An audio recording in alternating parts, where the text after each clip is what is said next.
So I was what I would refer to as a knothead kid. So always getting into something.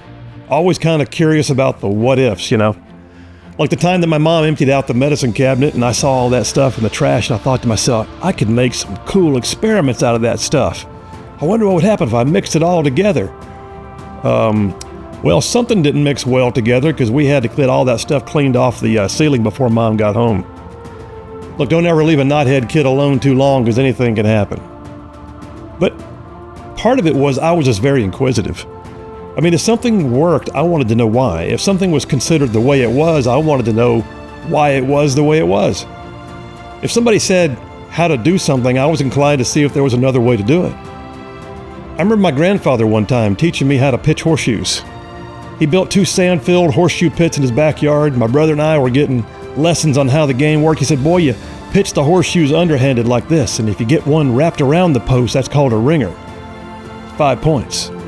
If you get one that leans up against the post, that's called a leaner. It's worth 3 points. And I'll never forget, in classic knothead questioning fashion, I looked at him and I said, Granddaddy, what happens if I get one just to hang on top of the post? He just stared at me kind of deadpan a few seconds, goes, well, boy, I guess you win the game.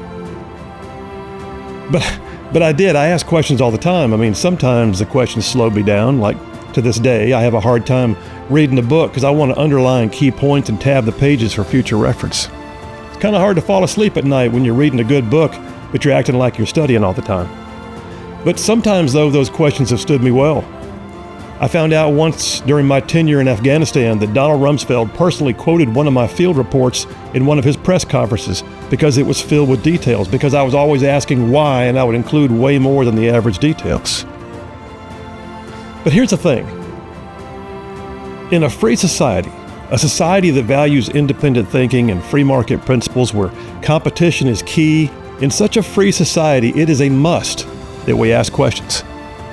When we fail to be inquisitive, to ask basic questions, we have given up our ability to truly live freely. But the left loves the devil's game of dividing us because we dared to ask a question. There's a book that I've got posted right now on the Right Side Media website recommended reading list. The book's called Escape from Camp 14.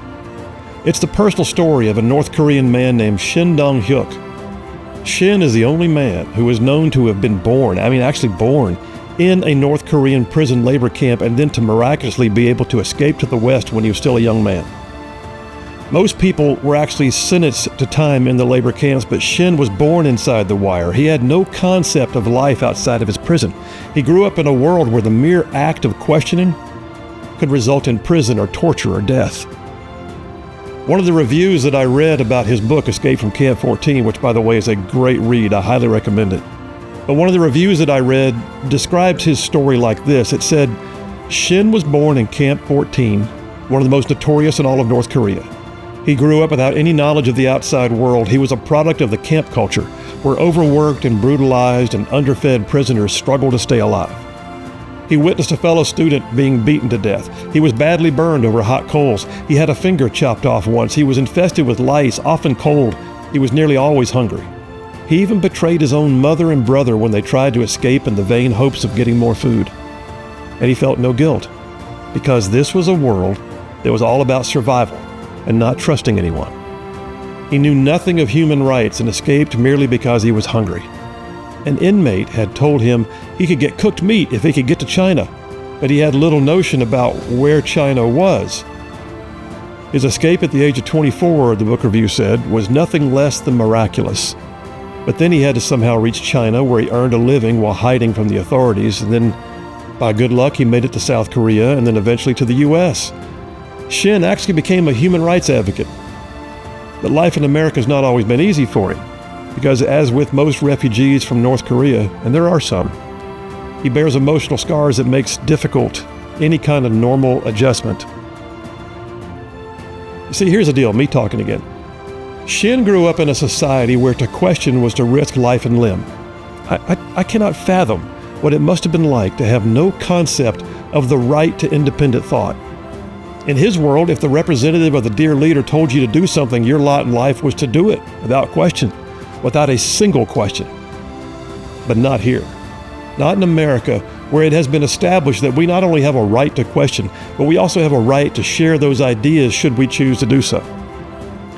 So, okay, are there laws? Certainly. But even then, we have a right to question and to even seek redress against our own government if necessary. The application of the laws can be questioned.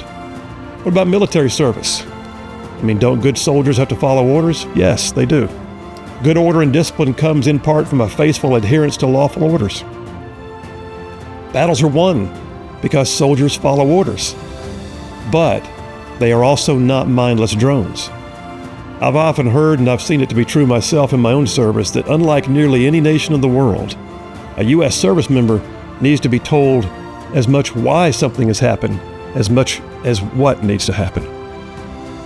You see, we are a free society. We're kept and made so by the free-minded men and women who have dared to question. That's why things like Joe Biden's vaccine mandates failed so miserably, because he tried to take away the right to question or to choose, the right to have another thought. That's why parents have become so emboldened in recent years when they find out about woke ideologies being foisted on their kids in public school classrooms across America. Because it evidences there's an attempt by a governmental entity to subordinate their thoughts and their cares and their beliefs of their own household. That's why people bristled when the government chose to declare some businesses were essential while others were non-essential during the pandemic, because it indicates that there's a bureaucratic view that picks winners and losers, and that somehow some versions of making a living are more valued than others. We have a right to question, and we should. And if you don't, this is a free society. We're free thinkers. We question authority. It does not always mean that by questioning authority that we're just bucking authority. Not at all. It means that we know that in a free society, that freedom of thought and the freedom to question are inherently valuable. Tell us what's what, fine, but be prepared to back it up with a reasonable, and here's why. Because in America, we question. This is not North Korea. It never will be. But the reality is, the left cannot stand it when someone dares to question their agendas. I mean, they'll confront your questions with accusations. We see it all the time. They will do all that they can to divide us as a people by polarizing anyone who dares to question their truth. Division's the devil's game, y'all. It is. He loves to divide us. That's what he does. I'm sure by now you've heard about the tragedy that occurred at the Olympic Games in Paris. A young Italian female boxer who I am sure had trained for years to earn the right to compete on the world stage was thrust into the awful position of being forced to fight a man who calls himself a woman. If it wasn't so cringingly gross, it would be the stuff of comedy. But instead, it's more like a Greek tragedy. The young female from Italy was encouraged by many not to fight at all, but she is a fighter. She had high hopes. She was wearing her country's flag, so with obvious trepidation, she entered the ring, and 45 seconds later, less than a minute later, after several dynamic blows to the head from the man from Algeria, she threw up her hands and cried out in frustration, and the fight was over. This is an awful affront to women in general, and I'm sick over what that young lady had to endure. The Olympic Committee, they ought to be ashamed for allowing a man who failed a so-called gender test just last year at the World Boxing Championships to even be allowed to enter the ring and literally steal someone's dreams. So the public began to question. How could this happen? Who made the decision? What science are you following? The public square was on fire. But like I said, division is the devil's game, right? So immediately the transgender apologists and the liberal media jumped into action. Worst among them was Vox, who ran a headline that literally said, quote, "The discrimination against trans Olympians has roots in Nazi Germany." Did you catch that? Discrimination against trans Olympians has roots in Nazi Germany. So basically, if you and I question someone's personal suspension of disbelief about their own gender, if you and I dare to question why gender is fluid, or how that belief can somehow be allowed then to be used to inflict pain, discomfort, or insecurity on others so they can ignore actual science and live out their truth, if we question it, we're just like the Nazis. We question, they disparage. This is called division. It's what the devil's best at. The interesting thing is, that's actually where the devil got his very name. The word devil is actually derived from the Greek word diabolos, which means one who freely accuses and divides people without any reason. An accuser or slanderer. Sound familiar? How dare you question whether or not she is a real woman. You're just a Nazi. Suddenly the accusations fly, and those too weak to know better back off because they can't stand the idea of being falsely accused, and liberals love that, by the way. Liberals are all in on division and false accusations, and yes, I realize I just talked about the devil and then used the word liberal, but if the shoe fits. So if mere questions beget accusations, and if accusations are false and inflammatory division, it's just the devil's game. Look, once you know the pattern and the tactics, you can begin to see it elsewhere. The idea that liberals love to divide society with false accusations designed to slander and segregate anybody who dares to ask a question. You can find it everywhere. A story broke recently. It was buried among other headlines about world events and politics, but when you read the story, you realize Democrats were just so excited to announce that federal funds would soon be paid out to individuals around the nation. For what, you may ask? Reparations. They didn't call them that. Oh, no. But that's what it is. Apparently, unbeknownst to many, the Biden-Harris spendapalooza, known as the Inflation Reduction Act, the massive nearly $1 trillion legislation signed into law in mid-2022, it actually contains $4 billion, $4 billion of your tax dollars in set-asides for minority farmers who believe that they have been treated badly at some point in the past. Like, way in the past. Or by the way, it could just be descendants of those minority farmers who claim that they had a relative who was treated bad. Or folks who still have to pay debt on loans from former minority farmers who believe that they were treated badly. That's the standard. You have to prove that somewhere in the past is a minority-owned farm. After that, just that anybody remembers someone talking about someone being treated badly on the basis of race. Fill out the application, receive some money from today's taxpayers who had nothing to do with the ills of the past. And yes, we should have questions. We should have a lot of questions. Look, I don't question that there was and sometimes still is racism. I don't. I know that it exists, and until Jesus comes back, it just will. I also know, though, that the sins of the past, when racism was not only allowed but was legal, are officially over in the U.S. Bad things happen now because of occasional bad people, but as a nation, we have officially repented and made every effort to repeal and replace and redeem that which was ignorantly and wrongfully done in the name of racial disparity in decades past. But it's not enough. Liberals believe that if we don't speak out and seek out someone who has a distant relative who may have suffered at the hands of some form of past racism, that modern America needs to just pony up some money. And that's just wrong. But if you question, you know the deal now, right? If you question, well, then according to noted progressive activist Ibram X. Kendi, you're a racist. We question, they disparage, they try to divide. There was racist activity a long time ago. Someone you never heard of did something you didn't know about. And if you don't want to give someone money now for something you didn't do yourself, well, you're racist. Look, here's the deal. Question everything. Question everything. It's okay. I'm just assuring you right now, asking the question is your right. If a liberal says it, question it. One of the best professors that I had in law school, he was great at teaching through the art of the question.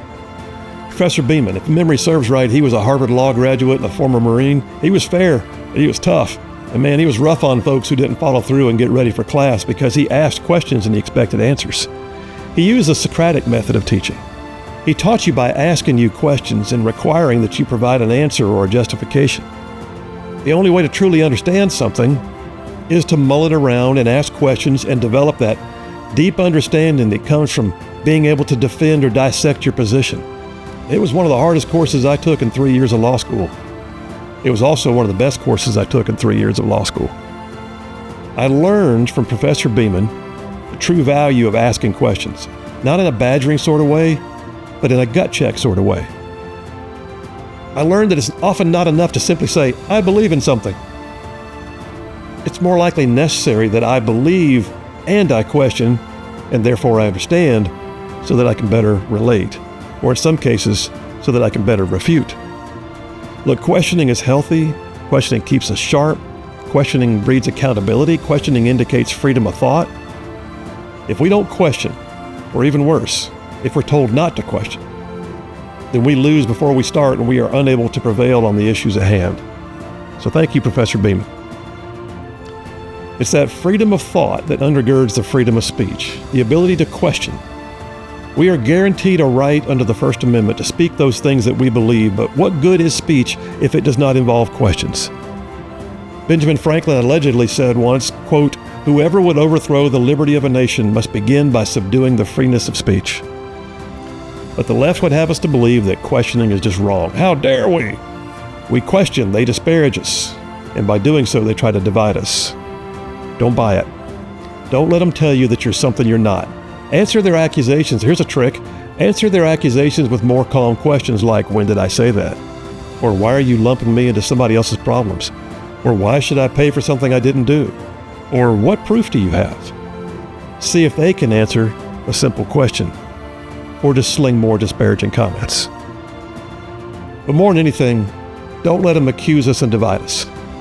As conservatives, we stand for the ideals of liberty and self-determination and freedom and democracy. As Christian conservatives, we stand for all of those things plus the hope eternal that a real and living God gives. Those are our messages. That's who we are.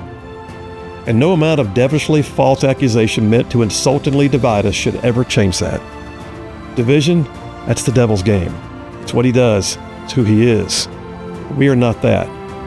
So my friends, question everything. That's my philosophy.